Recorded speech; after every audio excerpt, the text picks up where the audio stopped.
তোমাদের এই হাল কি করে? এরপর রেনু তার মাকে সবকিছুই বলে। তারপর দেখি আন্টি আমার দিকে কেমন যেন শুকনো দৃষ্টিতে তাকিয়ে আছে। আমি কোনো কারণ উদ্ধার করতে না পেরে আন্টিকে জিজ্ঞেস করে ফেললাম, কি হয়েছে আন্টি, আমার দিকে এভাবে তাকিয়ে আছেন কেন? তখনই আন্টি আমার বুকের বাম দিকে পাঞ্জাবিতে আঙ্গুলে তাক করে বললেন, এখানে কি হয়েছে বাবা? আমি তাকিয়ে দেখি লিপস্টিকের দাগ। লজ্জায় পড়ে গেলাম আমি। কাম সারছে, এটা নিশ্চয়ই রেনুর কাজ, আর এটার জন্যই হাসছিল। আজকালকার মেয়েরা কি ধরনের লিপস্টিক ব্যবহার করে আল্লাহ জানে, এত ভেজার পরে ওঠে না রে ভাই। আমি তখন রেনুর দিকে তাকাতেই দেখি মিটমিট করে হাসছে আর বলল, মা, আমি উপরে যাই, গিয়ে চেঞ্জ করে নিই। এখন আমি আন্টিকে কি বলি? তখনই মাথায় একটা বুদ্ধি আসলো। আমি বললাম, আন্টি, আসলে বিয়ে বাড়িতে একটা মেয়ে হুমড়ি খেয়ে এসে পড়েছিল, আমি তাকে ধরে ফেলি, আর তখনই হয়তো। ওহ, আচ্ছা ঠিক আছে, জলে ঘরে গিয়ে চেঞ্জ করে নাও, নয়তো আবার অসুখ করবে। আমি ছাড়া পেয়ে সোজা উপরে চলে আসি আর সোজা ঘুমিয়ে পড়ি চেঞ্জ করে। আশ্চর্য ব্যাপার, আমার কোনো রকমই জ্বর আসলো না। যাই হোক, সকালে ঘুম ভাঙে রেনুর মিষ্টি ডাকে। স্যার, আপনি নাকি অফিস যাবেন? এতটা বেলা পর্যন্ত ঘুমালে কি করে হবে? আমি লাফিয়ে উঠে দেখি 9টা বাজতে চললো। তাই উঠে ওয়াশরুমে চলে যাই। এসে দেখি রেনু আমার জন্য উপরে নাস্তা নিয়ে এলো। আমি তড়িঘড়ি করে নাস্তাটা শেষ করি। তারপর নিচে এসে দেখি রেনু সাজুগুজু করে রেডি। তারপর বলল আমি যেন তাকে ভার্সিটিতে নামিয়ে দিতে যাই। আপনারা তো আপনাদের তো বলাই হয়নি যে রেনু এবার অনার্স লাস্ট ইয়ারে পড়ে। তারপর আমরা আন্টির থেকে বিদায় নিয়ে বেরিয়ে পড়ি। পুরো রাস্তায় রেনুর টেপ রেকর্ডারের মতোই চালু ছিল। আমি ভেবে পাই না এই মেয়ে এত কথা কি বলে কিভাবে। রেনুকে কলেজে নামিয়ে দিয়ে চলে আসি। আঙ্কেল আমাকে আমার কেবিন দেখিয়ে দিলেন। রেনুকে কলেজে নামিয়ে দিয়ে আমি অফিসে চলে আসি। আঙ্কেল আমাকে আমার কেবিন দেখিয়ে দিলেন, আর একজন মধ্যবয়স্ক লোক এসে আমার কাজগুলো বুঝিয়ে দিল। আমার খুবই ভালো লাগছে। অনেকদিন পর আবার কাজে ফিরলাম। ফুরফুরে মেজাজে কাজ চালিয়ে যেতে লাগলাম। এভাবে কেটে গেল আরও 1 সপ্তাহ। আমি অফিসের সময় চলে আসি। রেনু বারবারই ফোন দিয়ে আমাকে বিরক্ত করত। সবসময় বলতো আমি যেন কোনো মেয়ের আশেপাশে না যাই। একেবারের জন্য রেনুর কলেজের এক মেয়ে একবার তো রেনুর কলেজের এক মেয়ের সাথে কথা বলার সময় রেনু এসেই হাজির হয়। আর মেয়েকে কি ঝাড়ি দিলই, কি মায়ের! আর মেয়েটাকে কি ঝাড়ি দিয়েছিল! মায়ের কি আর বলবো! সবার সামনে আমার ইজ্জতের ফালুদা করে দেয়। আমাকে রেখে গাড়ি নিয়ে চলে গিয়েছিল। পরে আবারও নেকা কান্না করে সরিও বলে। অবশ্য রেনুর এই দুষ্ট মিষ্টির শাসনগুলো কেমন জানি আমার খুব ভালো লাগে।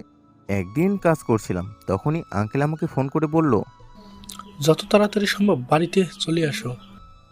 আমি ভাবছিলাম নিশ্চয়ই বড় কোনো কিছু ঘটেছে। তখনই আমি বেরিয়ে পড়ি। বাড়ির গেটে প্রবেশ করতে দেখি বাড়ি থেকে 3জন মানুষ বেরিয়ে আসছে। একজন মাঝবয়সী মহিলা, একজন আর সাথে একজন মাঝবয়সী মহিলা আর একজন সাথের লোক। সেই সাথে একটা ছোট্ট ছেলে মাথায় রুমাল চেপে আছে।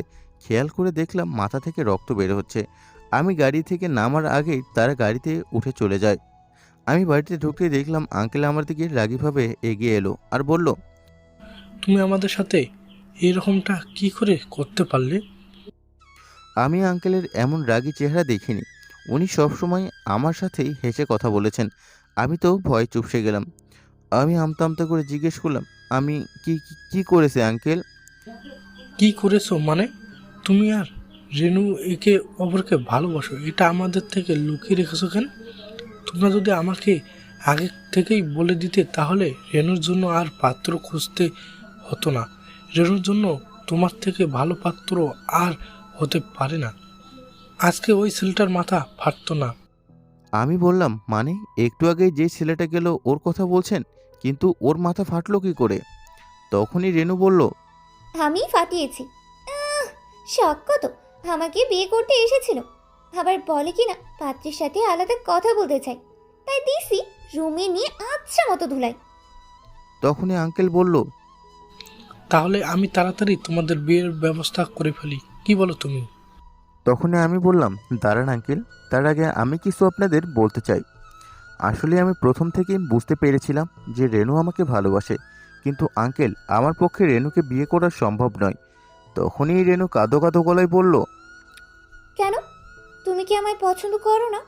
আসলে ব্যাপারটা সেটা নয়, তুমি অনেক ভালো একটা মেয়ে, তোমাকে না পছন্দ করার কোনো কারণই নেই। তাহলে আমাকে বিয়ে করতে তোমার প্রবলেমটা কোথায়? সমস্যা আছে, অনেক বড় সমস্যা। আর সেটা হলো আমার অতীত। আমার অতীত জানলে তুমি নিজেই আমাকে বিয়ে করতে চাইবে না, উল্টো আমাকে ঘৃণা করবে।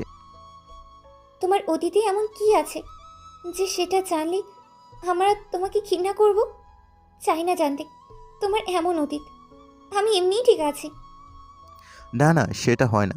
আমি চাই না বিয়ের পর তুমি কিছু জেনে কষ্ট পাও। আর তার চেয়ে এখন জেনে নেওয়াটা অনেক ভালো। আমি বলছি শোনো, আমি প্রথম থেকে তোমাদের বলে আসছি, আসলেই আমি অনাথ নই। আমি প্রথম থেকে তোমাদের মিথ্যা বলে আসছি, আসলেই আমি অনাথ নই। আমার একটা পরিবার আছে। কি? তুমি অনাথ নও? না, আরও একটা বড় সত্য আছে। হয়তো তোমার খারাপ লাগতে পারে, কিন্তু তোমার জানা উচিত রেনু, আমি একজন ধর্ষক। আমি একটা মেয়েকে জোর করে ধর্ষণ করেছিলাম, আর তারপর বিয়ে। কি কি বলছো তুমি এসব পাগলের মতো? তারপর সবাই আমার দিকে অবাক চোখে তাকিয়ে আছে, তারা যেন বিশ্বাসই করতে পারছে না। এটাই সত্যি। এরপর আমি তাদের সবাইকে আমার জীবনের ঘটে যাওয়া সব কিছু খুলে বললাম। আমার কথাগুলো শেষ করে তাদের দিকে তাকালাম। রেনু কিছুই বলছে না। রেনুর চোখ বেয়ে জল পড়ছে। আঙ্কেল আন্টিও একেবারেই স্তব্ধ হয়ে আছেন। সবাই নিশ্চুপ। তখনই আমি বললাম, কি হলো, কিছু তো বলো। নাকি তোমরা এখনো আমাকে আমার পরিবারের লোকজনের মতোই ঘৃণা করেছো? তখনই কেউ কিছু বলছে না। আমার মনটা খারাপ হয়ে গেল। তার মানে রেনু, আঙ্কেল আন্টিও আমাকে এখন ঘৃণা করে? তারা কিছু বলছে না দেখে আমি ঘুরিয়ে দাঁড়িয়ে দরজার দিকে পা বাড়ালাম। আমি দরজার কাছাকাছি আসতেই রেনু আমার হাত টেনে ধরল। কান্না মিশ্রিত কণ্ঠে বলল, কোথায় যাচ্ছ তুমি? দেখো, তোমার অতীতে যা হয়েছিল সেটা হয়েছে, সেটাকে আর বদলানো যাবে না। কিন্তু বিশ্বাস করো, আমি তোমাকে এখনো খুব বেশি ভালোবাসি। আমি তোমাকে বিয়ে করতে চাই। বিশ্বাস করো, তোমাকে কোনো দিন তোমার অতীত নিয়ে কোনো প্রশ্ন করব না। তুমি প্লিজ আমাকে ফিরিয়ে দিও না। আমি রেনুর দিকে ফিরে বললাম, রেনু, বিশ্বাস করো, আমার খুবই খুশি হচ্ছে যে যেখানে আমার নিজের পরিবার আমাকে বোঝেনি, আমাকে ঘৃণা করে, সেখানে তুমি এত কিছুর পরও আমাকে ভালোবাসো। কারণ তুমি খুবই ভালো একটা মেয়ে। কিন্তু তুমি বিশ্বাস করো, তুমি যেটা চাচ্ছ সেটা কখনোই সম্ভব না। তুমি আমার চেয়ে অনেক ভালো কাউকে ডিজার্ভ করো। আমি তোমার যোগ্য নই। আজকে আমি এই বাড়ি ছেড়ে চলে যাব, কারণ আমি এখানে থাকলে তোমার খুবই কষ্ট হবে। পারলে আমাকে ক্ষমা করে দিও। আর নিজের পছন্দ মতো কাউকে বিয়ে করে সুখে থেকো। আমাকে ভুলে যেও। রেনু কাঁদতে কাঁদতে আমার হাতটা মুখের কাছে নিয়ে বলে, কিন্তু আমার যে তোমাকেই পছন্দ। তুমি ছাড়া আমি অন্য কাউকে কখনোই ভাবতেই পারবো না। প্লিজ আমার সাথে এমনটা করো না। আমি রেনুর দিকে তাকাতে পারছি না, কারণ তার কান্না মিশ্রিত চেহারা দেখলে আমারও অনেক কষ্ট হবে। তখন আমি টান দিয়ে আমার হাতটা ছাড়িয়ে নিয়ে বেরিয়ে আসতে যাব, তখন রেনু দৌড়ে আমার পথ আটকালো। সে বলল, প্লিজ তুমি এই বাড়ি থেকে চলে যেও না। তোমাকে আমায় বিয়ে করতে হবে না। কথা দিলাম, আমি তোমাকে আর কখনো ভালোবাসার কথাও বলবো না। আমরা শুধু বন্ধু হয়েই থাকবো। প্লিজ আমাকে তুমি এত বড় শাস্তি দিও না। রেনুর অবস্থা থেকে আমার খুবই কষ্ট হচ্ছে, কিন্তু আমি এখান থেকে গেলে রেনুর কষ্টটা আরও অনেক বেশি হবে। আমি ওর সামনে থাকলে সে নতুন করে জীবনটা শুরু করতে পারবে না। তাই আমাকে যেতেই হবে। তাই আমি রেনুকে পাশ কাটিয়ে বেরিয়ে পড়লাম। পিছনে আর ফিরে তাকানোর সাহস হচ্ছে না আমার, কারণ চোখ দিয়ে অঝোর ধারায় বৃষ্টি পড়ছে। রেনুর সামনে আমি নিজেকে দুর্বল করতে চাই না, তাই আমি দ্রুত পায়ে হাঁটা লাগালাম। আমি শুনতে পাচ্ছি যে রেনু আমাকে ডাকছে আর জোরে জোরে কান্না করছে, কিন্তু আমি আর ফিরবো না ওই বাড়িতে। কিছুক্ষণ পর এখন চারিদিকে আঁধার হয়ে আসছে। লোকজনেরাও ব্যস্ত নিজের নিজের ঘরে ফেরার জন্য। আমি রাস্তার ধার ধরে হাঁটছি, মোবাইলটা বন্ধ করে রেখেছি। রেনু অনেকগুলো ফোন করেছিল, কেটে দিতাম, কিন্তু মেয়েটা কলটা কেটে দেওয়ার পরও এক নাগারে ফোন দিয়েই যাচ্ছিল। তাই বাধ্য হয়ে ফোনটা বন্ধ করে দিই। এভাবে রাস্তায় অন্যমনস্ক হয়ে হাঁটতে হাঁটতে অনেকটাই সময় পার হয়ে যায়। এখন আমি ভাবছি এই শহর ছেড়েই চলে যাব, কিন্তু যাবোটা কোথায়? আমার তো যাওয়ার মতো কোনো জায়গাই নেই। পেটে অনেক ক্ষুধা, রাতও অনেক হয়ে গেছে, তাই দোকানপাট সব বন্ধ। কয়টা বাজে সেটা দেখার জন্য ফোনটায় অন করলাম। ফোনটা অন করতে আমি পুরো হতভম্ব হয়ে গেলাম। এতগুলো ফোন, সবগুলোই রেনুর নাম্বার থেকে এসেছিল। আর শেষের দিকে কয়েকটা আঙ্কেলের নাম্বার থেকে। রেনু ফোন থেকে অনেকগুলোই এসএমএস এসেছে, সবগুলোতেই একই কথা। আশিক প্লিজ আমাকে ছেড়ে যেও না, আমি তোমাকে ছাড়া বাঁচতে পারবো না। তুমি প্লিজ ফিরে এসো। তুমি তুমি যদি এক্ষুনি না আসো আমাকে আর কোনোদিনও দেখতেই পাবে না। এই মেসেজটা পড়ে আমার ভেতরটা কেমন যেন মোচড় দিয়ে উঠল। আমি সত্যি খারাপ কিছু করে, মেয়েটা সত্যি খারাপ কিছু করে বসেনি তো? তখনই আমার ফোনে আঙ্কেলের ফোন আসলো।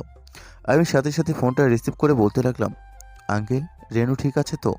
ও আবার খারাপ কিছু করে বসেনি তো? উপাস থেকে আঙ্কেল বলল, বাবা, তুমি জলদি সদর হাসপাতালে চলে এসো। রেনু সুইসাইড করার চেষ্টা করেছিল, আমি ওকে এখন হাসপাতালে নিয়ে এসেছি। তুমি জলদি এখানে চলে এসো। কাঁদতে কাঁদতে কথাগুলো বললেন। কথাটা শুনে আমার হাত থেকে মোবাইলটা পড়ে গেল। আমি আর এক মুহূর্ত সময় নষ্ট না করে হাসপাতালের উদ্দেশ্যে রওনা দিলাম। আমি যখন হাসপাতালে পৌঁছাবো তখনই দেখতে পেলাম আন্টি বসে বসে কান্না করছে, আর আঙ্কেল তাকে সান্ত্বনা দেওয়ার বৃথা চেষ্টা করছে। আমি ওদের সামনে যেতেই আন্টি উঠে দাঁড়িয়ে বলতে লাগলেন, এখানে কেন এসেছিস? আমার মেয়েটা মরে গেছে কিনা সেটা দেখার জন্য? আমি আন্টির কথায় কিছু মনে করিনি, কারণ তিনি একজন মা। মায়ের সামনে যদি সন্তানের কোনো ক্ষতি হয় সেটা মায়েরা কখনোই মেনে নিতে পারে না। আঙ্কেলের কাছে গিয়ে বললাম, রেনু এখন কোথায়? ও কেমন আছে? ডাক্তার ভেতর থেকে চিৎকার করছেন। তিনি কথাটা বলতে বলতেই ডাক্তার বেরিয়ে আসলেন। রুগীর অনেকটা রক্ত বেরিয়ে গেছে, জলদি রক্তের ব্যবস্থা করেন।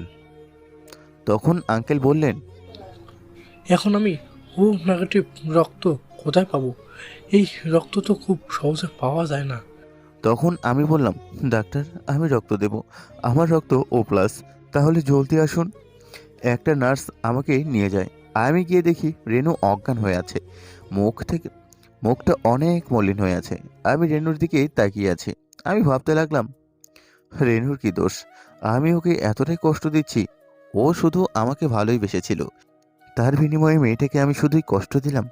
রেনুর জন্য আমি আজকে বেঁচে আছি, ওর জন্যই তো আমি একটা অবহেলা জীবন থেকে মুক্তি পেয়েছি। তাহলে আমি কেন ওকে কষ্ট দিচ্ছি? এগুলো ভাবতে ভাবতে আমার চোখ দুটো জলে ভরে উঠল। রক্ত নেওয়ার শেষে আমি বাইরে চলে আসি। কিছুক্ষণ পর ডাক্তার বেরিয়ে এসে বললেন, চিন্তার কোনো কারণ নেই, রুগী এখন সম্পূর্ণ বিপদমুক্ত। আমরা সবাই যেন হাঁপ ছেড়ে বাঁচলাম। তখন আমি বললাম, আমরা কি এখন রেনুর সাথে দেখা করতে পারি? হ্যাঁ, তা পারেন, তবে একজন একজন করে। তখনই আন্টি বললেন, আমি যাব আমার মেয়ের সাথে দেখা করতে। কিন্তু আঙ্কেল আন্টিকে থামিয়ে দিয়ে বললেন, আশিক, তুমি যাও আগে, এতে রেনুরই ভালো হবে। তো আমি সাথে সাথে কেবিনের ভেতরে ঢুকলাম। ঢুকতেই দেখি রেনু চোখ বন্ধ করে শুয়ে আছে। আমি গিয়ে তার পাশে বসলাম। আমি তার পাশে বসতেই রেনু চোখ খুলে ফেলে। আমাকে দেখে মুখটা ঘুরিয়ে নেয় সে।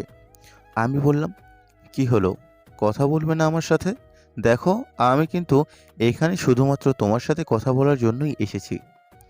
থাক, কথা বলতে হবে না, শুধু এটাই বলো, শুধু শুধু বোকার মতো মরতে গেলে কেন?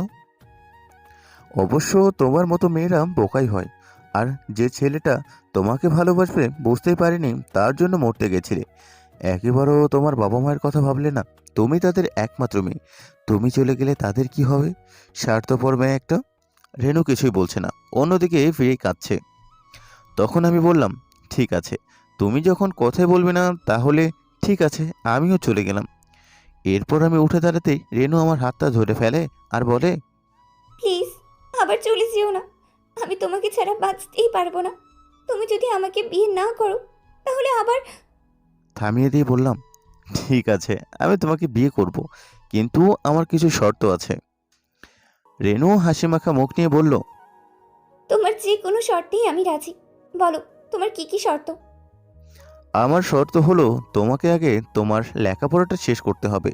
অবশ্য তুমি অনার্স লাস্ট ইয়ারে পড়ো, আর 4 মাস পরেই তোমার পরীক্ষা, তাই সব কিছু ভুলে লেখাপড়ায় মন দিতে হবে, আর ভালোও করতে হবে।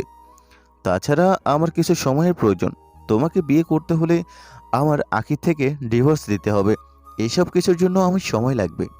আমি রাজি, কিন্তু আমাদের সম্পর্ক যেমন ছিল এমনই থাকতে হবে। তোমাকে আমার সাথেই সময় কাটাতে হবে। ঠিক আছে, তাই হবে। 2 দিন পর রেনু হাসপাতালে থেকে ছাড়া পায়। সবকিছু আবার আগের মতোই হয়ে গেল। রেনু পড়াশোনায় মন দিল আর আমি আমার অফিসের কাজে। কারণ এখন আমাকে অফিসের সব গুরুত্বপূর্ণ কাজগুলোই সামলাতে হয়। এভাবেই সময় কাটতে লাগলো। একদিন আমাদের অফিসের জন্য একটা সিনিয়র পোস্টের লোক প্রয়োজন, তো আমি বিজ্ঞাপন দিয়ে দিলাম। ইন্টারভিউ হিসেবে থাকবো আমি আর আমার 2জন অফিস কর্মী। এরপর নির্ধারিত দিনে ইন্টারভিউ শুরু করলাম। একটা পোস্টের জন্য 10 জন থেকে একজনকেই বাছাই করতে হবে। ইন্টারভিউ নেওয়া শুরু হলো। 9 জনের ইন্টারভিউ নিয়েছি, কিন্তু কাউকে উপযুক্ত বলে মনে হয়নি। 10ম নাম্বার প্রার্থী ছিল একজন মেয়ে। আমি আসলেই খুবই বিরক্ত হয়ে গেছি। ওই মেয়ের কাগজপত্র কিছুই পড়লাম না। আমি নিচের দিকে তাকিয়ে মাথা ঠান্ডা করার চেষ্টা করছি। তখনই ওই মেয়েটি প্রবেশ করে। আমি না তাকিয়ে বসতেই বললাম। তখন আমার সহযোগী বলল আমি যেন আগে প্রশ্ন শুরু করি।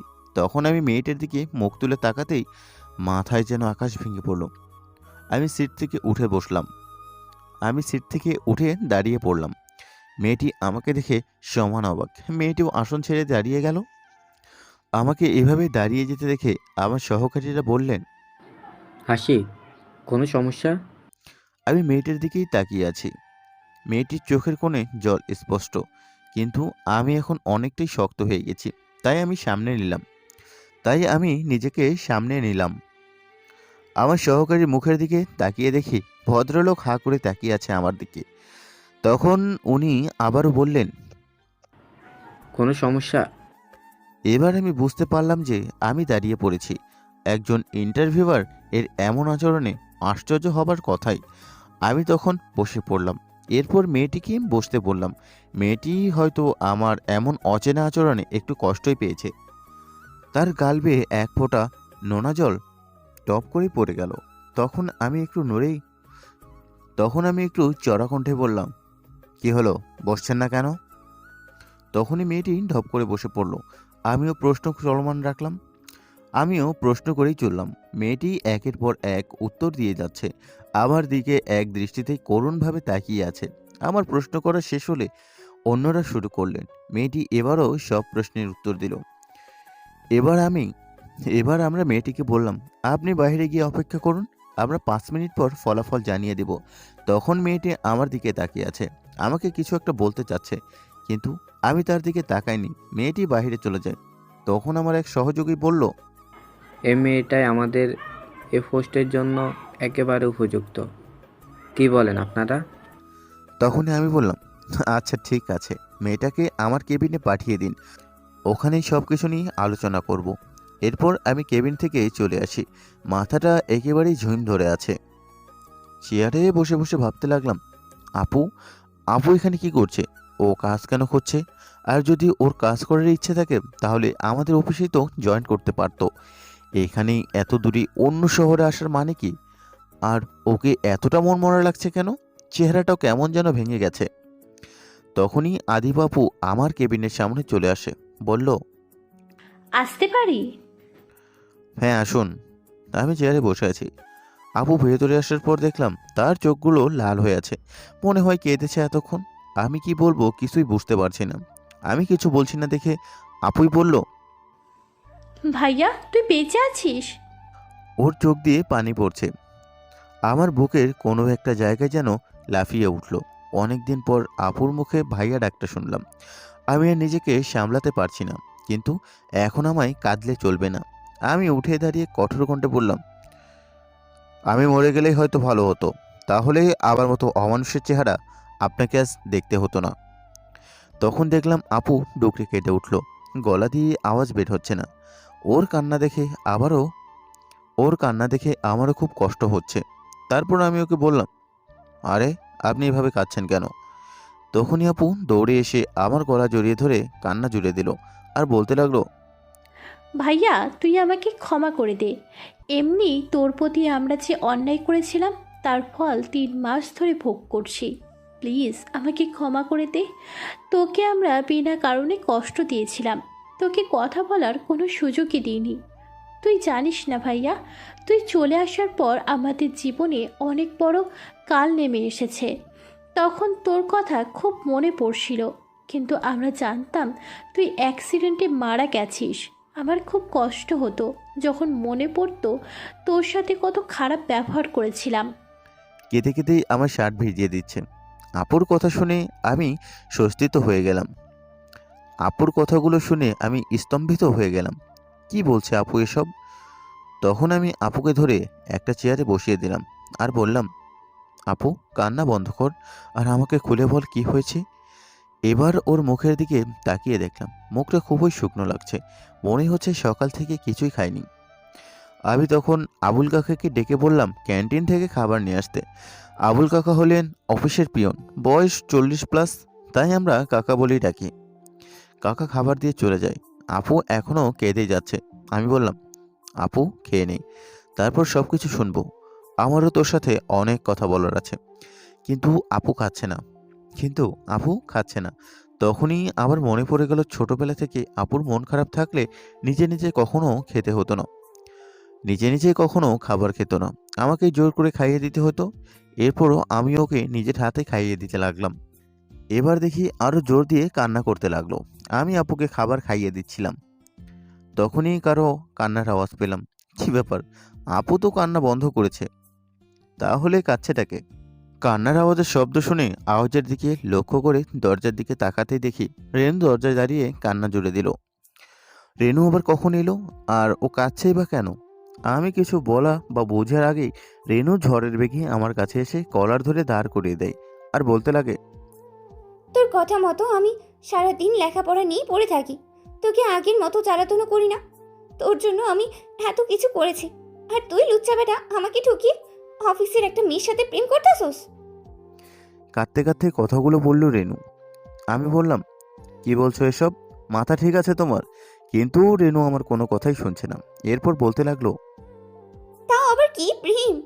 আমাকে আজ পর্যন্ত একটানা ভাতও নিজের হাতে খাইয়ে দিসনি, আর এই মেয়েকে? কথা শেষ না করেই আমাকে ছেড়ে দিয়ে আপুর দিকে এগিয়ে গেল। আপুর হাতটা ধরে টানাটানি শুরু করে দিয়েছে আর বলতে লাগলো, এই হারামজাদি, বের হয় এখান থেকে। আর কোনোদিন যেন তোকে আশিকের আশেপাশেও না দেখি, তাহলে তোর একদিন কি আমার যতদিন লাগে। বের হ বলছি। তখনই আমি গিয়ে রেনুর থেকে আপুকে ছাড়ালাম। আপু একেবারে হা হয়ে গেছে, বুঝতে চেষ্টা করছে যে এখানে কি হচ্ছে। তখনই রেনু বলল, তুই এই মেয়েটাকে আবার ধরেছিস কেন? কতদিন ধরে চলছে তোদের এসব? রেনু আমার কোনো কথাই শুনতে চাচ্ছে না, আবল তাবল কথাই বলে যাচ্ছে। তখন আমি বাধ্য হয়ে ঠাস ঠাস করে মেরে দিলাম একটা চড়। এবার গিয়ে চুপ করেছে আর কান্না করতে করতে বলল, তুমি এই মেয়েটার জন্য আমাকে মারলে? আমি বললাম, চুপ, একদম চুপ। এখন চুপ করে চেয়ারটাতে বসো আর ঠান্ডা মাথায় আমার কথাগুলো শোনো। রেনু চুপ হয়ে গিয়েছে, ধপাস করে পাশের চেয়ারটাতে বসে পড়লো আর কান্না করতে লাগলো। তখন আমি বললাম, আরে পাগল মেয়ে, কান্না করছো কেন তুমি? তুমি জানো এ মেয়েটাকে? আর এটা আমার যমজ বোন আদিবা। এবার রেনু দাঁড়িয়ে পড়লো আর চোখ দুটো বড় বড় করেই বলল, কি? এটা তোমার আপু? এরপর আপুর কাছে গিয়ে বলল, সরি আপু, আমাকে ক্ষমা করে দাও। আসলে আমি... আপু পুরো ঘটনাটা এখনো বুঝতে পারলো না আর বলল, আমি কিছু মনে করি নাই। এরপর রেনু আমার কাছে এসে বলল, সরি, আমাকে ক্ষমা করে দাও। তারপর একটা হাসি দিয়েই বলল, এ দেখো, আমি তোমার জন্য চিংড়ি পোলাও করে এনেছি। এরপর তিনজনে একসাথে খাওয়া দাওয়া পর্ব শেষ করলাম।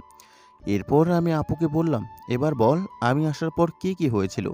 আপু বলা শুরু করলো, আমি আর আখি তোকে বাহিরে বার করে দিয়ে হাসপাতালে চলে এলাম, তারপর আখির কাজটা শেষ করে। কি আখি সত্যি কাজটা করতেই পারলো? হ্যাঁ ভাইয়া, আমি আসলে সরি, আমিও আখির সাথে ছিলাম, আমাকে ক্ষমা করে দিস। তারপর আপু আবার বলা শুরু করলো, আমরা হাসপাতালের বাইরে এসে জানতে পারি তোর নাকি অ্যাক্সিডেন্ট হয়েছে, আর কেউ একজন তোকে হাসপাতালে নিয়ে গেছে। আমি জিজ্ঞাসা করেছিলাম তোকে কোন হাসপাতালে নিয়ে যাওয়া হয়েছে, কিন্তু কেউ কিছু বলতে পারেনি। তারপর আমি আর আঁখি বাড়ি ফিরে বাবাকে সবটা বলি। বাবা খুব কষ্ট পেয়েছিল কথাটা শুনে, আর আমাদের উপর ভীষণ রেগে যায়। বাবা আমাকে চড় মেরে বসে, তারপর বলল, তোদের কারণে আমার ছেলের আজকে এই অবস্থা হয়েছে। আমার ছেলের যদি কিছু হয়ে যায় তাহলে তোদের কাউকে আমি ছেড়ে দেব না। এরপর বাবা তোকে খোঁজার জন্য বেরিয়ে পড়ে। তিনি নাকি সকল হাসপাতালে তোকে খুঁজেছে, কিন্তু তোকে পায়নি। তারপর বাবা বাড়িতে এসে রেগে গিয়ে আখিকে বাড়ি থেকে বের করে দেয়। এরপর থেকে বাবা আমার আর মায়ের সাথে কোনো কথা বলে না, সারাদিন ঘরেই বসে থাকে, অফিসেও যেত না। আমি আর মা বাবার কাছে অনেকবার ক্ষমা চাই, কিন্তু বাবা আমাদের সাথে কোনো কথাই বলে না, ঠিকমতো খাবারও খেত না, অফিসেও যেত না। তখন আমরা বুঝতে পেরেছিলাম যে আমরা তোকে অবহেলা করার কারণেই তুই কতটা কষ্ট পেয়েছিলি, কিন্তু তোর কাছে ক্ষমা চাওয়ার কোনো সুযোগই ছিল না। কিছুদিন পর বাবা ভীষণ অসুস্থ হয়ে পড়ে, বাবাকে হাসপাতালে ভর্তি করি। এরপর একদিন তোর দুলাভাই বাবাকে দিয়ে সাইন করিয়ে তার নিজের নামে সব কিছু লিখিয়ে নেয়। আমরা ওকে যতটা ভালো মনে করেছিলাম, সে ছিল তার উল্টো। আমাদের সামনে এতদিন ভালো মানুষের মুখোশ পড়েছিল। এরপর একদিন ওই বিশ্বাসঘাতকটা বাড়িতে একটা মেয়ে নিয়ে আসে আর বলল যে ওটা নাকি তার জিএফ। আমাকে নাকি সে শুধু টাকার জন্য বিয়ে করেছিল। আমাদের উপর সে নানানভাবে অত্যাচার করে, আর বাবার চিকিৎসার টাকাও দিত না। আমার কাছে সে ডিভোর্স চায়, কিন্তু আমি মানা করে দিই। তারপর আমি বুঝতে পারলাম সে আমাদেরকে মেরে ফেলার প্ল্যান করছে। তাই বাবা মাকে নিয়ে আমি পালিয়ে এই শহরে চলে আসি, আর আমার এক বন্ধুর সাহায্যে একটা 2 কামরার ফ্ল্যাট বাবা মাকে নিয়ে উঠি। আমি টিউশনি করে সংসার চালাতে লাগলাম, কিন্তু কিছুদিন আগে বাবার শরীর আবার বেশি খারাপ হয়ে যায়। বাবার চিকিৎসার জন্য অনেক টাকার দরকার ছিল, তাই আমি চাকরির খোঁজ শুরু করি, কিন্তু সব জায়গাতেই টাকা চাই, নয়তো শরীর। অনেক জায়গায় ঘোরার পর আজকে তোকে পেয়ে গেলাম। কথাগুলো বলে আপু কাঁদতে লাগলো। আমার চোখ দিয়েও বৃষ্টি পড়ছে, রেনুর চোখেও জল। আপু এক নাগারে কেঁদেই যাচ্ছে, আর রেনু তাকে সান্ত্বনা দেওয়ার চেষ্টা করছে। আর আমি তখন আপুকে বললাম, মা বাবা কোথায় আছে এখন? হাসপাতালে আছে, মাকে বাবার পাশে রেখে এসেছি, যদি কোনো দরকার পড়ে। এরপর আমি দেরি না করে আপু ও রেনুকে নিয়ে হাসপাতালের উদ্দেশ্যে রওনা দিই। হাসপাতালে পৌঁছে আমরা সোজা বাবার কেবিনে যাই। ঢুকে দেখি বাবা শুয়ে আছে, আর মা তার পাশে বসে আছে। তখন আপু মাকে ডাক দিয়ে বলল। মা, দেখলে তো কে এসেছে? তখন মা আমাদের দিকে তাকিয়ে আমাকে দেখেই তো অবাক হয়ে যায়। মায়ের চোখ দিয়ে জল পড়ছে। আমার কাছে আসতে যেও কেন যেন সংকোচ বোধ করে আসছে না, ওখানে দাঁড়িয়ে থেকেই কান্না করছে। তখন আমি মায়ের কাছে গিয়ে বললাম, মা কেমন আছো? তখন মা সাথে সাথে আমাকে জড়িয়ে ধরে ডুকরে কেঁদে উঠলেন, আর বলতে লাগলেন, তুই বেঁচে আছিস বাবা, আমাকে তুই ক্ষমা করে দে বাবা। তোকে আমি অনেক কষ্ট দিয়ে ফেলেছি, তাই না রে? তখনই আমি মাকে বললাম, তুমি আমার কাছে ক্ষমা চাইছ কেন? মায়েরা কখন সন্তানের কাছে ক্ষমা চায় নাকি? ক্ষমা তো আমারই চাওয়া উচিত। আমি তোমাদের কোনো খবরই নেইনি, তাহলে আজ এসব কিছু হতোই না। তখন দেখি বাবা উঠে গেছে। আমাকে দেখে বলে উঠলেন, আশিক, তুই এসেছিস বাবা? তারপর আমি বাবার সাথেও কথা বললাম। তখন বাবা রেনুকে দেখিয়ে বলল। তখন আমি রেনুর সাথে সবার পরিচয় করিয়ে দিলাম। মা বাবা রেনুকে ধন্যবাদ দিতে লাগলেন। এরপর আমি ডাক্তারের সাথে কথা বলে বাবার চিকিৎসার ব্যবস্থা করলাম। বেশ কিছুদিনের মধ্যেই বাবা সুস্থ হয়ে উঠলেন। এতদিন মা আর আপু আবার সাথেই রেনুদের বাড়িতেই ছিল, আর বাবা হাসপাতালে ট্রিটমেন্ট চলছিল। যাই হোক, এখন সব কিছু ঠিকঠাকই আছে, কিন্তু এখনও একটা কাজ করা বাকি আছে। আমাদের সব কিছু আবার ফিরিয়ে আনতে হবে। আমি এই ব্যাপারে বাবাকে বলতেই বাবা বলল, ফিরিয়ে আনার কিছুই নেই। বাবা নাকি অনেক আগে আমার আর আপুর নামে সব কিছু লিখিয়ে দিয়েছিল, তাই দুলাভাই কিছু পেতেই পারেন না। আর এখন শুধু আমাদের ওখানে গিয়ে নিজেদের সব কিছু বুঝে নিতে হবে, ব্যাস। বাবার কথা শুনে আপু বলে উঠল, তাহলে এতদিন কিছু বলনি কেন? ভয়ে ভয়ে কিছু বলিনি, কারণ তখন আশিকের হারিয়েছিলাম। আমি আর তোকে হারাতে চাইছিলাম না। ওই ছেলেটা জানতে পারলে তোকেও কিছু করতে ফেলতো। সে আমাকে জোর করে সাইন করিয়েছিল আর হুমকি দিয়েছিল আমি যদি সাইন না করি তাহলে তোকে আর তোর মাকে মেরে ফেলবে। এরপর আমি আর কোনো সময় নষ্ট না করে রেনু আর ওর আঙ্কেল আন্টির থেকে বিদায় নিয়ে মা বাবা আর বোনকে নিয়ে আমাদের বাড়ির উদ্দেশ্যে রওনা দেই। অবশ্য রেনু আমাদের সাথে আসতে চেয়েছিল, কিন্তু আমি তাকে নিয়ে আসিনি, কারণ কিছুদিন পরেই তার পরীক্ষা। আমরা আমাদের শহরে পৌঁছে প্রথমেই আমাদের থানায় যাই। এখানকার কমিশনার নাকি বাবার চেনা একজন। আমরা তার কাছে গিয়ে সব কিছু জানাই। তখন তিনি আমাদের সাথে কিছু পুলিশকে পাঠানোর ব্যবস্থা করেন। আমরা আমাদের বাড়ির কাছে পৌঁছে দেখলাম বাড়িটা খুবই সুন্দর করে সাজানো হয়েছে, মনে হচ্ছে বাড়িতে কোনো বিয়ে হচ্ছে। তখন আমরা ভেতরে গিয়ে দেখি ওই হারামিটা আবার বিয়ে করতে যাচ্ছে। তখনই আমি সামনে গিয়ে চিৎকার করে বললাম, এই বিয়ে বন্ধ করো। দুলাভাই আমাকে দেখে ভূত দেখার মতো লাফিয়ে উঠলেন। তখন বলতে লাগলেন, আশিক, তুমি বেঁচে আসো? আমি বললাম, সুযোগ পেয়ে নিজের আসল রূপটা দেখিয়ে দিলি। আমার অবর্তমানে আমার পরিবারকে তুই শেষ করে দিতে চেয়েছিলি। তোকে তো আমি কলার ধরে বিয়ের আসর থেকে উঠালাম। এরপর কয়েক ঘা লাগাতেই বলতে লাগলো, আমাকে ক্ষমা করে দাও, আমি অন্যদের প্ল্যানের শিকার। আজকে এই বিয়েটাও আমাকে দিয়ে জোর করে করানো হচ্ছিল। চিৎকার করে কথাটা বলল। আমি ওর কথা না শুনে পুলিশকে বললাম ওকে যেন এখান থেকে নিয়ে যায়। তখন সে দৌড়ে আপুর সামনে চলে যায় আর বলতে লাগলো, আদিবা, আমাকে ক্ষমা করে দাও। আমি তোমাদের সাথে যা করেছি সেটা মোহে পড়ে করেছি। তোমরা প্লিজ আমার কথাটা একবার শোনো, তারপর যা শাস্তি দেবে আমি সবই মেনে নিব। তখনই আমি বললাম, অফিসার ওকে নিয়ে যান তো, নয়তো আমি কিছু একটা করে ফেলবো। সেই মুহূর্তে বাবা বলে উঠলেন, ও কি বলতে চাইছে সেটা আগে শুনি, তারপর না হয়। আমি আর বাবার উপর কথা বললাম না। তখন দুলাভাই যা বলল তাতে আমরা সবাই খুবই অবাক হয়ে যাই। সে বলতে লাগলো, এসবের পিছনে ওই আদির হাত আছে। আশিক, তুমি যে ওকে লোক দিয়ে পিটিয়েছিলে, এতে ও চিরকালের মতো অচল হয়ে যায়। তখন ওর বোন, মানে এই মেয়েটা, কোণে সাজে মেয়েটাকে দেখিয়ে প্রতিশোধ নেওয়ার জন্য আমাদের অফিসে জয়েন করে। আমার সাথে ও খুব মেলামেশা শুরু করে। জানি না কেন জানি আমি এই মেয়ের ফাঁদে পা দিয়ে দেই। বিশ্বাস করো, আমি যেন নিজের সব হিতাহিত জ্ঞান হারিয়ে ফেলেছিলাম। আমি আদিবাকে ছেড়ে দিয়ে ওকে বিয়ে করার সিদ্ধান্ত নেই। আমি আদিবার ওপর অনেকভাবে অত্যাচার করতাম যাতে ও আমাকে ছেড়ে দেয়, কিন্তু আদিবা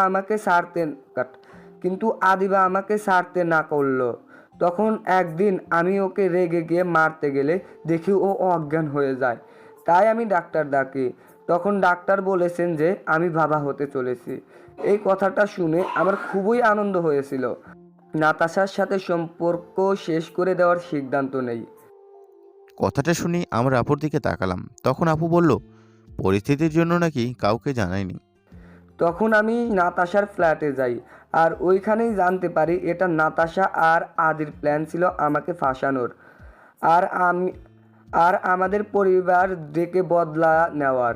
আমি ভেতরে ঢুকতেই নাতাশা ভয় পেয়ে যায়। আমি দেরি না করে নাতাশার সাথে সম্পর্ক শেষ করে দেওয়ার কথা বলি। তখন ওরা উল্টা আমাকে কিছু ফটো আর ভিডিও দেখিয়ে ব্ল্যাকমেল করতে লাগলো, আর বলল আমি যদি ওদের কথা না শুনি তাহলে আমাকে পুলিশে দেবে, আর আদিবাও ওর বাচ্চাকে মেরে ফেলবে। তখন আদিবা হয়তো আমাকে ফলো করেছিল, আর সে লাস্ট কথাটাই শুনতে পায়। তখন আমি ওখান থেকে ফিরে এসে কাউকেই পাইনি। অনেক খুঁজেছি তোমাদের প্রত্যেক দিন, কিন্তু পাইনি। তখন নাতাশারা সম্পত্তির জন্য আমাকে বিয়ে করার জন্য বাধ্য করে। কথাগুলো বলে দুলাভাই কাঁদতে কাঁদতে বলতে লাগলো, আমাকে তোমরা ক্ষমা করে দাও, আমি আমার ভুল বুঝতে পেরেছি। আমাকে প্লিজ আবার আমার আগের পরিবার ফিরিয়ে দাও। আমি একা একা থাকতে পারবো না। দুলাভাইয়ের কথা শুনে সবাই হয়তো কিছুটা নরম হয়ে গেছে, কিন্তু আমি কঠোর গলায় পুলিশকে বললাম নাতাশা আর দুলাভাইকে যেন এখান থেকে নিয়ে যায়। এরপর পুলিশ ওদেরকে নিয়ে চলে যায়। এতক্ষণে যারা দাঁড়িয়ে দাঁড়িয়ে তামাশা দেখতেছিল সবাইকে ঠেলে ঠুলে বিদায় করে দিলাম। মানুষের জন্মগত স্বভাব, কোনো একটা বিষয় পেলেই বাজে কথা না বলে এরা থাকতেই পারে না। সব কটা লোককে বিদায় করার পর এখন আমার ড্রয়িং রুমে বসে আছি আমরা, সবার মুখেই ভার। তখনই আপু কেঁদে উঠল আর আমার কাছে এসে বলতে লাগলো, ভাইয়া তুই ওকে ক্ষমা করে দে, ওকে ফ্রি আন প্লিজ। আমি আপুর কথা শুনে অবাক হয়ে পড়লাম। এসব কি বলছিস তুই?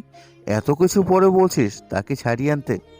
তখনই আপু বলল, ভাইয়া দেখ, ও তো আমার বাচ্চার বাবা, তাছাড়া ও তো ওর ভুলের জন্য ক্ষমা চাইছে। তখন মাও অপুর সাথে যোগ দিয়ে বলল, দেখ আশিক, অন্তত বাচ্চাটার কথা ভেবে জামাইকে ক্ষমা করে দে।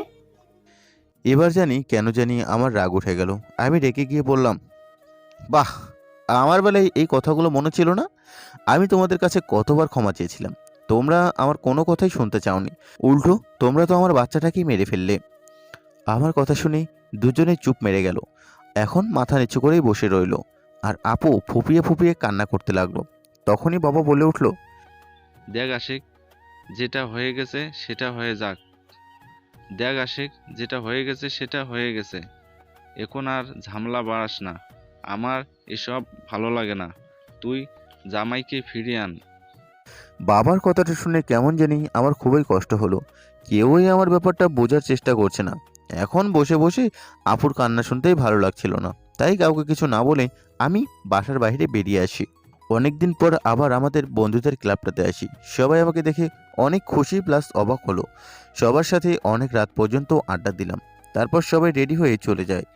এখন শুধু আমি আর নীলই আছি। নীলয় নতুন বিয়ে করেছে, তাই বেশিক্ষণ থাকতে পারলো না বউয়ের প্যারায়। আমি নিজেই ওকে চলে যেতে বললাম। এখন আমি একা একাই রাস্তা দিয়ে হাঁটছি। বাড়ি ফিরতে ইচ্ছা করছে না। ফোনটাও বাড়িতে ফেলে আসছে। তাই রাস্তার ধারে একটা বেঞ্চিতে বসে পড়ি। কিছুক্ষণ বসে থাকার পর পিছন থেকে একটা মেয়ের কণ্ঠ ভেসে এসলো। আমি মেয়েটার কথার মাথা মুন্ডু কিছুই বুঝতে পারছি না। পরক্ষণে বুঝতে পারলাম মেয়েটা আমাকে কিসের কথা বলছে। আমি পিছনে না ফিরেই তাকে হাত নাড়িয়ে না করে দিলাম। তখন মেয়েটি যে কথা বলল, জানি না আমার জায়গায় অন্য কেউ থাকলে কি করতো, কিন্তু আমার খুবই রাগ উঠে যায়।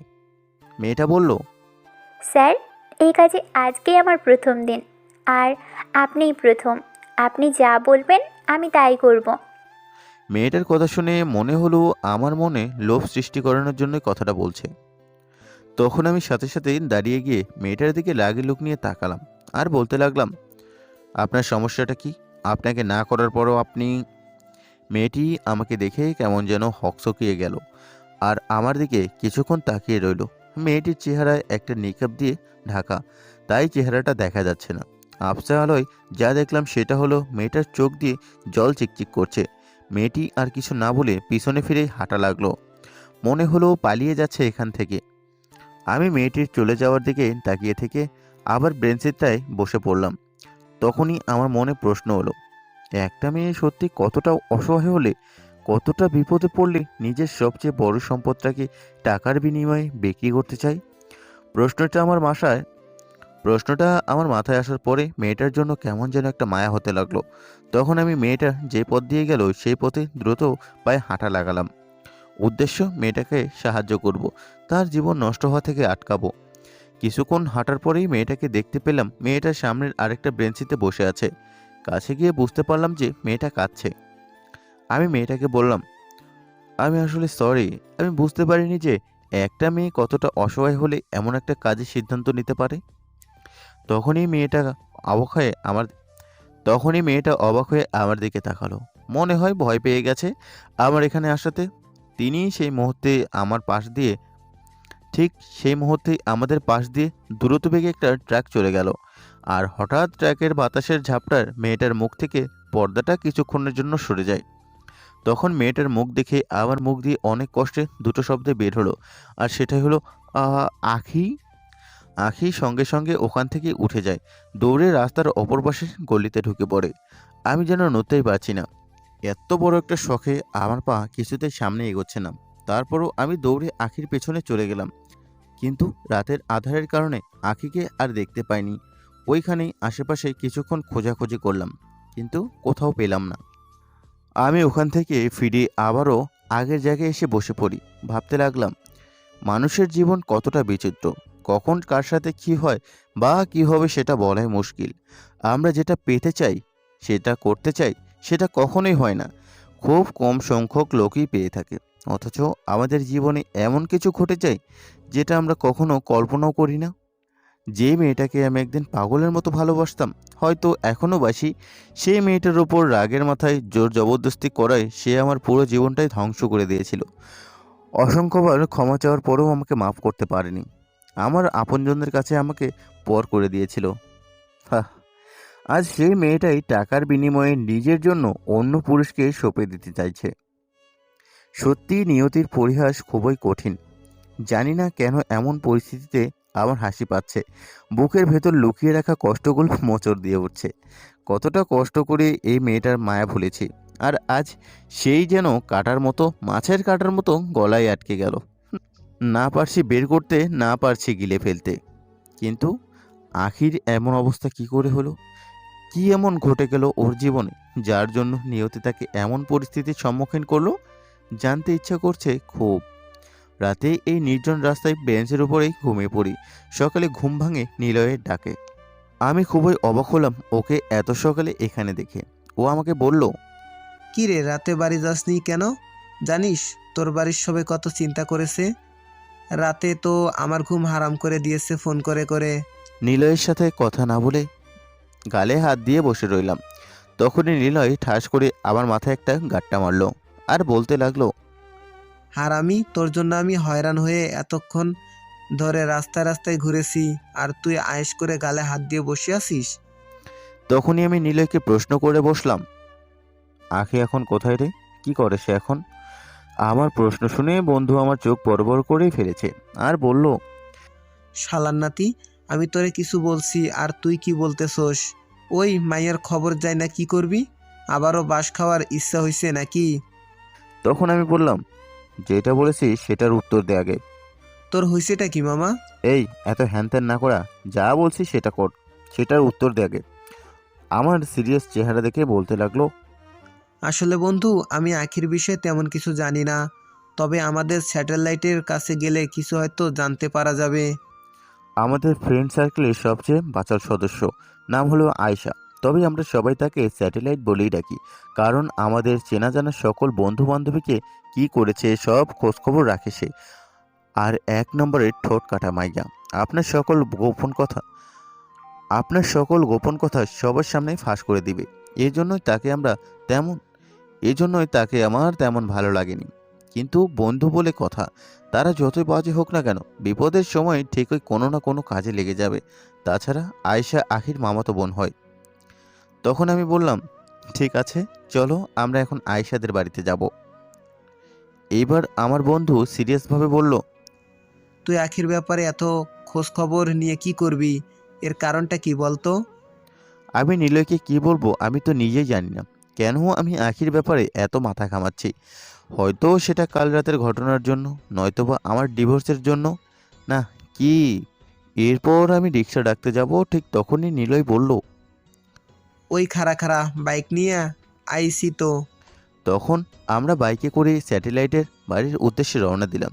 কিন্তু এই কি শালায় আমার কোথায় নিয়ে এলো? আমি বলতে লাগলাম, এই নিলয়ের বাচ্চা, তোদের বাড়িতে কেন আসছস? তখন নিলয় শান্তভাবে জবাব দিল, ভাই, আগে নিজের যান বাঁচাইয়া লই, তারপর তোর কাজ করমু। মানে? তোর মনে আছে কালকে তুই রাত 12:30 বাড়ি আসতে দিছিলি? হ্যাঁ, তো হয়েছেটা কি? আরে মামা, এখন আর আগের অবস্থায় নাই, কারণ আমি একটা ডাইনিরে বিয়ে করছি। তুই জানোস কাল রাত থেকে আমি এখনো কিছু খাইতে পারি নাই। তুই তো জানোস আমি না খেয়ে একেবারে থাকতে পারি না। কিন্তু তুই খাস না কেন? তখন নিলয় বলল, সব বাঙালি বউয়েরা দেখি স্বামী না খাইলে নিজেরাও না খাইয়া থাকে, কিন্তু আমার বউ তার উল্টোটা।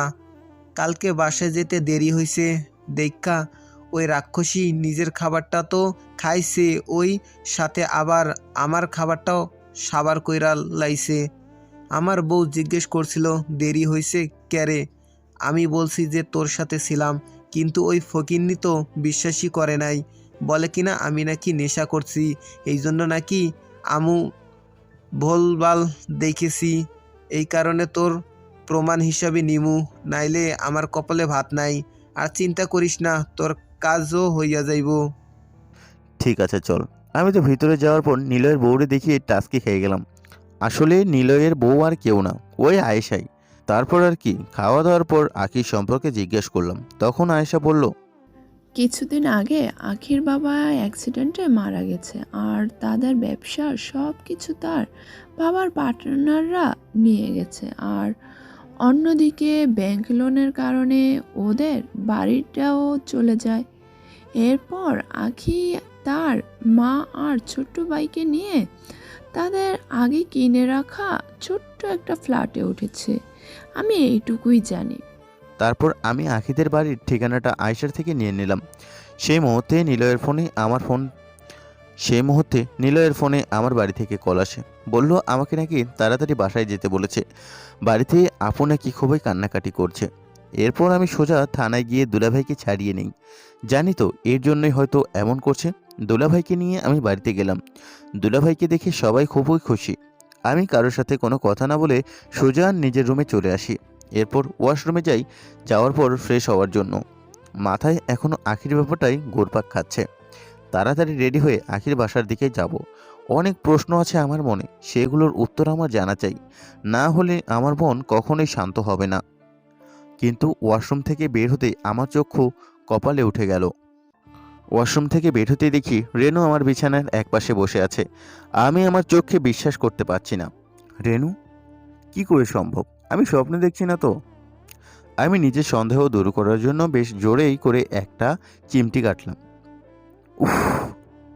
রেনু আমার আওয়াজ শুনেই পিছনে ফিরে আমার দিকে তাকালো, আর সাথে সাথেই একটা চিৎকার দিয়ে ওঠে। ঘাড় ফিরিয়ে হাত দিয়ে মুখটা ঢেকে ফেললো। আমি তো হতভম্ব। কি হলো এটা? আমি কি ভূত নাকি জিন? এভাবে আমাকে দেখে চিৎকার দেওয়ার কি হলো?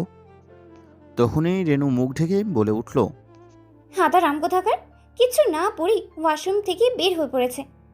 হায় হায়, একটা ল্যাংকট পরেই বাইরে বেরিয়ে গিয়েছিলাম। আমি কি করে জানবো এই শয়তান মেয়ে আমার রুমে এসে বসে রয়েছে? সাথে সাথে দৌড়ে গিয়ে আলমারি থেকে কাপড় নিলাম। তারপর ওয়াশরুমে থেকে পরে বাইরে এলাম। এসেই দেখি ওই লুচ্চা মাইয়া আমার দিকে তাকিয়ে মিটমিট করে হাঁটছে।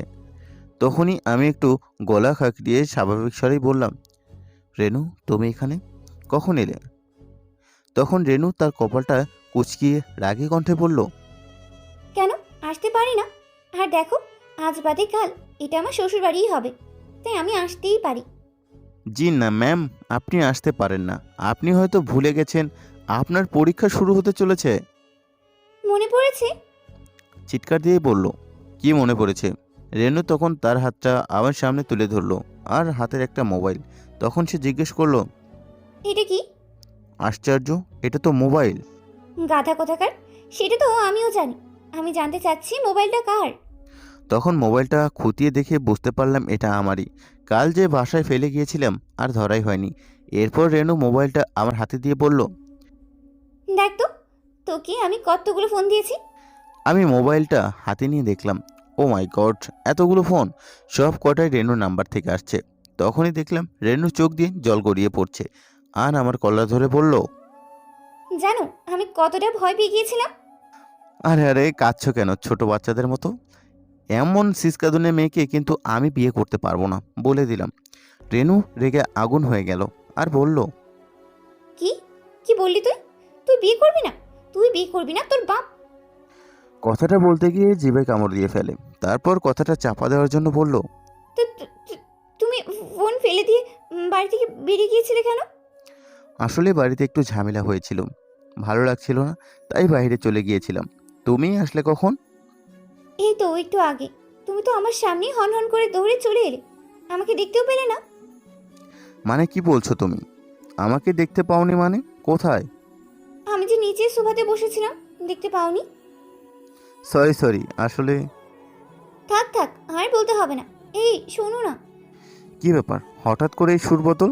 তারপরও স্বাভাবিকভাবে বললাম, কি বলো? আসলে হয়েছে কি, না মানে আরে কি হয়েছে বলো তো, এত হেসিটেট করছো কেন? তখন রেনু জোর গলায় একটা নিঃশ্বাস নিয়ে বলল, আসলে কালকে তুমি আমার ফোন ধরনি বলে আমার মাথার ভীষণ রাগ চড়ে বসে। তাই রাতে গাড়ি নিয়ে বেরিয়ে পড়ি তোমার কাছে আসার জন্য, কিন্তু রাগের চোটে গাড়ির স্পিড অনেকটাই বাড়িয়ে দিয়েছিলাম। তখনই একটা অ্যাক্সিডেন্ট ঘটে যায়। আমি ব্যস্ত হয়ে পড়লাম, সে কি, তোমার কোনো আঘাত লাগেনি তো? না না, আমার কিছুই হয়নি, কিন্তু রাতের বেলা দৌড়ে আমার গাড়ির সামনে যে এসে পড়েছিল তার অবস্থা অনেক খারাপ। আমি তাকে হাসপাতালে ভর্তি করি তোমার বাড়িতে এলাম। এখন আমি কি করব বলো? ছাড়ো এসব, তুমি নিজেকে দোষ দিও না। চলো আমরা এখন হাসপাতালে গিয়ে তার নাম ঠিকানা কিছু জানতে পারি কিনা দেখি। ঠিক আছে, চলো। তারপর আমরা নিচে আসতে দেখি সবাই লাঞ্চ করার জন্য খাবার টেবিলে বসে আছে। মা আমাকে দেখে বলল, আশিক, খেয়ে নিবি, বস। আমি কিছু না বলে বাইরে চলে আসি। একটু পর রেনু বের হয়ে বলল, এই কি হয়েছে তোমার? আন্টি তোমাকে খেতে ডাকলো আর তুমি কিছু না বলেই চলে আসলে। এটা বলে আসলেই তো পারতে যে আমরা এখন বেরোচ্ছি। আমি রেনুর কথার কোনো জবাব না দিয়ে গাড়িতে উঠে বসলাম। তারপর রেনু এসে আবার পাশের সিটেই বসে পড়ল। আমি গাড়ি স্টার্ট দিয়ে রাস্তায় নামালাম। তখন রেনু বেশ বিরক্ত হয়ে বলল, তোমার হয়েছেটা কি? এই তো একটু আগে সব কিছু ঠিক ছিল। আমি রেনুর কোনো কথা কারণ না তুলে শান্ত গলায় বললাম, আরে কোন হাসপাতালে না বললে? রেনু আমার কথায় অবাক হয়ে যায়। তখন বলল, সিটি হাসপাতাল। এরপর রেনু আমাকে কিছু বলতে যাবে, আমি রেনুকে কিছু বলতে না দিয়েই বললাম, তা ওই মানুষটা বেচারা নাকি বেচারি? রেনুকে থামানোটা দরকার, না হলে একের পর এক প্রশ্ন করেই যাবে। আর এই মুহূর্তে আমার কোনো রকমের উত্তর দেওয়ার মুড নাই। তুমি কি আমার সাথে মজা করতেছো? আরে না, আমি শুধু জানতে চাইছি মেয়ে ছিল নাকি ছেলে ছিল। রেনু মুখটা গোমরা করে ফেলেছে আর বলল, মেয়ে। তখন রাস্তায় আর কোনো কথাই বলতে হলো না। হাসপাতালে ঢুকে প্রথমে ডাক্তারের কাছে চলে গেলাম। তখন ডাক্তার বললেন, মেয়েটার খুব জোরে মাথায় লেগেছিল, তাই মস্তিষ্কের কিছু কোষ ক্ষতিগ্রস্ত হয়ে গেছে, যার কারণে ওর আগের কথা কিছু মনে থাকবে, কিছু হয়তো থাকবে না। অবশ্য আর কোনো রকম ক্ষতি হয়নি। তবে পেশেন্টকে খুব কেয়ারে রাখতে হবে, কারণ ওই রকম সমস্যা ভিকটিমের মাথায় খুব চাপ ফেলে। তারা কিছু স্মৃতি মনে করতে পারবে, আবার কিছু স্মৃতি তারা মনে করতে পারবে না, যার কারণে মনে করার চেষ্টা মস্তিষ্কে প্রচুর চাপ পড়ার দরুন জ্ঞান হারাতে পারে। আর ওই কনফিউশনে একটা খুব হার্মফুল হবে। তাই একটু সাবধানে থাকবেন, পেশেন্ট যেন ওই মুহূর্তে কোনো রকম স্ট্রোক না নেয়। রেনু খুব উদ্গ্রীব হয়ে গেল আর বলল, এটা কি কখনো ঠিক হবে না? হ্যাঁ, অবশ্যই হবে, তবে একটু সময় লাগবে। আর ওনাকে একটু কেয়ারে রাখতে হবে। ও আমার বোন হয়। রেনুর কথা শুনে অবাক হলাম না, কারণ আমার পূর্বের অভিজ্ঞতা আছে। সেই মুহূর্তে একটা নার্স আমাদের কাছে এসে বলল, ম্যাডাম, আপনার বোনের জ্ঞান ফিরেছে। শুনে ডাক্তার বললেন, আপনারা চাইলে এখন দেখা করতে পারেন, তবে যে কথাগুলো বললাম একটু মাথায় রাখবেন। তারপর আমরা ডাক্তারের চেম্বার থেকে বিদায় নিয়ে মেয়েটার কেবিনের দিকে এগোতে লাগলাম। আমার কেমন যেন একটা অস্বস্তি কাজ করছিল, কিন্তু কেন হচ্ছে, কী জন্য হচ্ছে কিছুই বুঝতে পারছি না। যাই হোক, আমরা মেয়েটার কেবিনে ঢুকলাম। ঢুকতেই যেন আমার মাথায় আকাশ ভেঙে পড়ল। কি করে সম্ভব? আখি, কিছুই বুঝতে পারছি না। আমার জীবনে এসব কি ঘটে যাচ্ছে?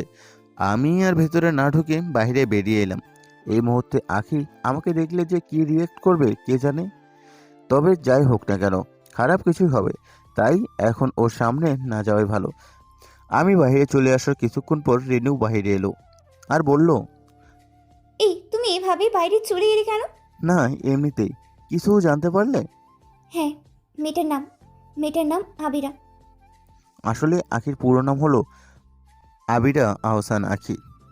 আর ওর মা নাকি হাসপাতালে অ্যাডমিট আছেন, তবে বাড়ির ঠিকানা কিছুই মনে করতেই পারলো না। ওর মা কোন কেবিনে আছে বা নাম কি কিছু বললো?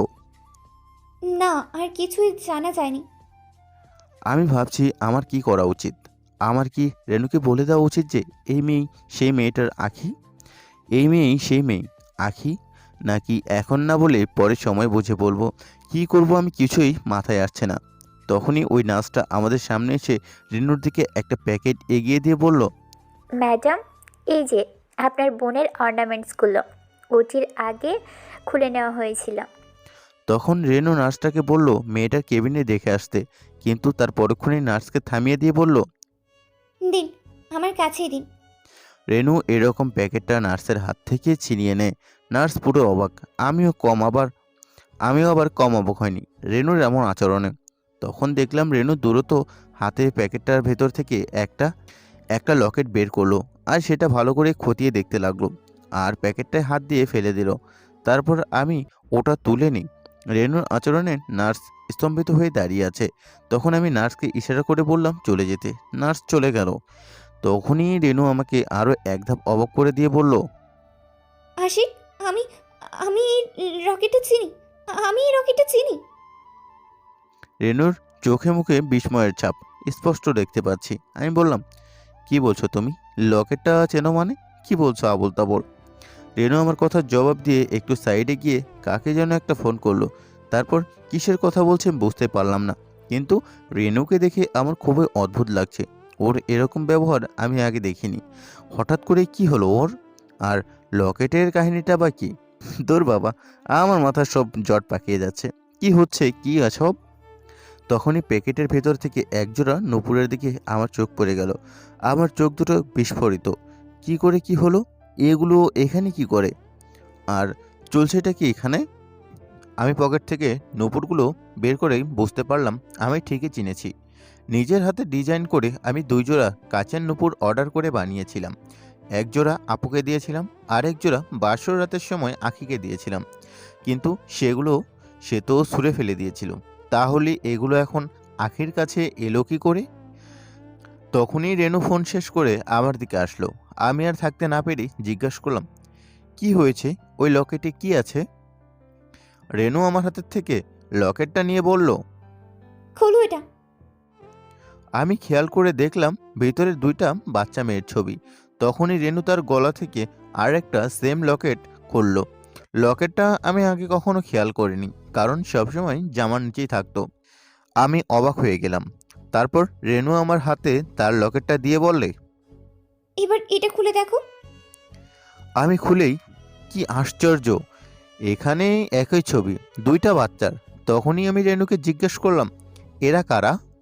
রেনু খুব সহজে উত্তর দিল, এটা আমি আর আমার ছোট বোন। আমরা যখন ছোট ছিলাম তখন একটা কার অ্যাক্সিডেন্টের পর ওকে আর খুঁজে পাইনি।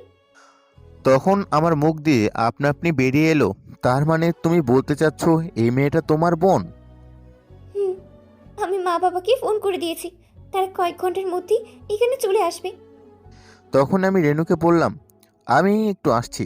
এই বলে আমি সোজা রিসেপশনে এসে আখির মায়ের নাম বলে কেবিন নাম্বার জেনে নিলাম। একমাত্র উনিই আমার সমস্যার সমাধান করতে পারেন। তারপর আখির মায়ের কেবিনে গিয়ে দেখি ওনার ডায়ালাইসিস চলছে, আর আখির ভাই তার মায়ের পাশেই বসে আছে। আমাকে দেখে আখির ছোট ভাই অনেক দাঁড়িয়ে পড়ে আর বলে, দুলা ভাই আপনি? তখনই আমি অনিককে বাহিরে রাখলাম। বাহিরে নিয়ে এসে আমি তাকে জিজ্ঞাসা করলাম, কি হয়েছে তোমার মায়ের, আর তোমাদের এই অবস্থা কি করে? অনিক তখন বলতে লাগলো, বাবা আমার মারা যাওয়ার পর আমরা অনেক কষ্টে ছিলাম। তখন আপুই আমাদের সংসারে ভার নেয়। আমার লেখাপড়ার খরচ থেকে শুরু করে সব কিছুই আপুই দিত। আপু ছোট একটা প্রাইভেট কোম্পানির চাকরি করে। কিন্তু 5 দিন আগে মা হঠাৎ করে অজ্ঞান হয়ে পড়ে যায়। আমরা তাকে হাসপাতালে নিয়ে আসি। তখন ডাক্তার জানায় মায়ের নাকি 2টো কিডনি বিকল হয়ে পড়েছে। তাই যত দ্রুত সম্ভব মায়ের কিডনি ট্রান্সপ্লান্ট করতে হবে, নাহলে মাকে বাঁচানো যাবে না। আর সেটা করতে তো অনেক টাকা লাগবে। আপু অনেক ঘোরাঘুরি করেছে টাকার ব্যবস্থা করার জন্য। আমরা সিদ্ধান্ত নিয়েছি আমাদের গ্রামের বাড়িটা বেচে দেব, কিন্তু সেটা করতেও কিছুটা সময় লাগবে। এখন হাসপাতালে প্রতিদিনের বিল, ওষুধপত্র, ডায়ালাইসিসের বিল অনেক। আপু টাকার ব্যবস্থা করতে খুব হিমশিম খাচ্ছে। কিন্তু পরশু দিনের পর থেকে আপুকে আর দেখতে পারছি না। আমার ফোনও ধরছে না। আমি এখন বুঝতে পারলাম আখির ওই কাজ করতে যাওয়ার কারণ কি ছিল। এরপর অনিককে জিজ্ঞেস করলাম, তোমার মায়ের চিকিৎসা কোন ডাক্তার করছে? তখন সে আমাকে ডাক্তারের নাম বলল। আমি ওকে নিয়ে ডাক্তারের চেম্বারে গেলাম। গিয়ে আখির মায়ের চিকিৎসা করার কথা বললাম। খুবই জলদি একটা কিডনি ডোনার পাওয়া যায়।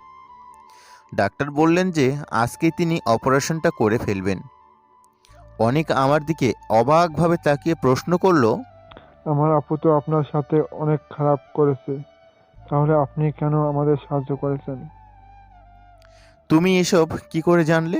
তোমার আপু আমার সাথে কি করেছে? আসলে অনেক সবে ক্লাস 10-এ পড়ে। অনেক বলতে লাগলো, আপনি চলে যাওয়ার পর আপুকে আমাদের বাড়ি থেকে বের করে দিয়েছিল। তারপর আপু আমাদের বাড়িতে চলে আসে। সেদিন ভালোই ছিল। আপু কেমন যেন হয়ে যায়, সব সময় মনমরা হয়ে থাকতো। আর মাঝে মাঝে দেখতাম আপু রুমে শুয়ে শুয়ে কান্না করতো। আমি অনেকবার জিজ্ঞেস করেছিলাম, কিন্তু আমায় কিছু বলতো না। তখন আমি গিয়ে মাকে বলি যে যেন আপুর সাথে কথা বলে, কিন্তু মা রাজি হচ্ছিল না। আর মা আপুর সাথে রেগেছিল, তার সাথে কথা বলতো না। তারপরও আমার জোরাজুরিতে মা আপুর সাথে কথা বলতে রাজি হয়। আমাদের কথা আমি দরজার পাশে থেকে শুনছিলাম।